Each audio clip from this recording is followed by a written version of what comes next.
আসসালামু আলাইকুম রহমতুল্লাহি ওবরাকাতু। আজকে আমরা যে কোয়েশ্চন নিয়ে আলোচনা করব সেটি হলো, কি পরিমাণ অর্থ হলে একজন ব্যক্তিকে যাকাত প্রদান করতে হয়। অন্য শব্দে যদি আমরা এটাকে বলি তাহলে আমরা বলতে পারি কিতাবের পরিভাষায় নেসাব বা মিনিমাম যাকাতেবল অ্যামাউন্ট কত। তো যাকাতের ক্ষেত্রে সোনার একটি নেসাব রয়েছে, যেটি হলো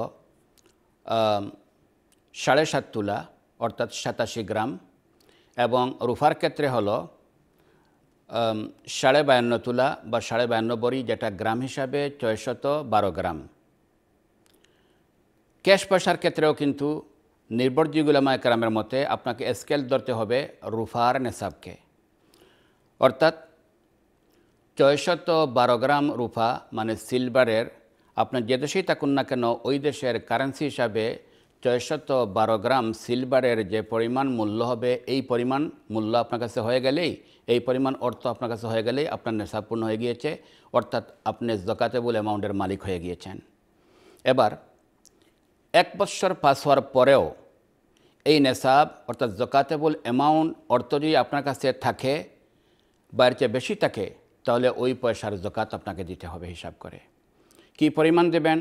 নবী করিম সাল্লাল্লাহু আলাইহি ওয়াসাল্লাম তার পরিমাণ উল্লেখ করেছেন 40-এ 1, 80-তে 2, 100-তে 2.5%, অর্থাৎ 100-তে 2.5, 1000-এ 25 এবং লাখে 2,500।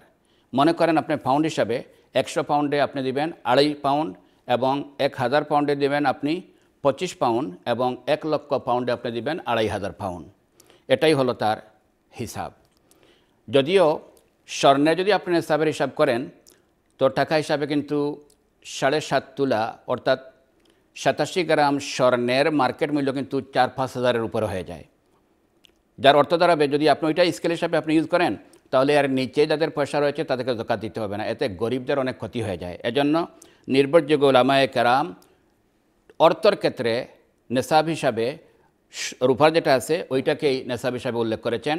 এজন্য আমরা রূপার নেসাবকেই 612 গ্রাম সিলভারের সমপরিমাণ অর্থ হয়ে গেলেই ওনার উপর যাকাত ফরজ হয়ে যায়। জাযাকুমুল্লাহ আহসানাল জাযা।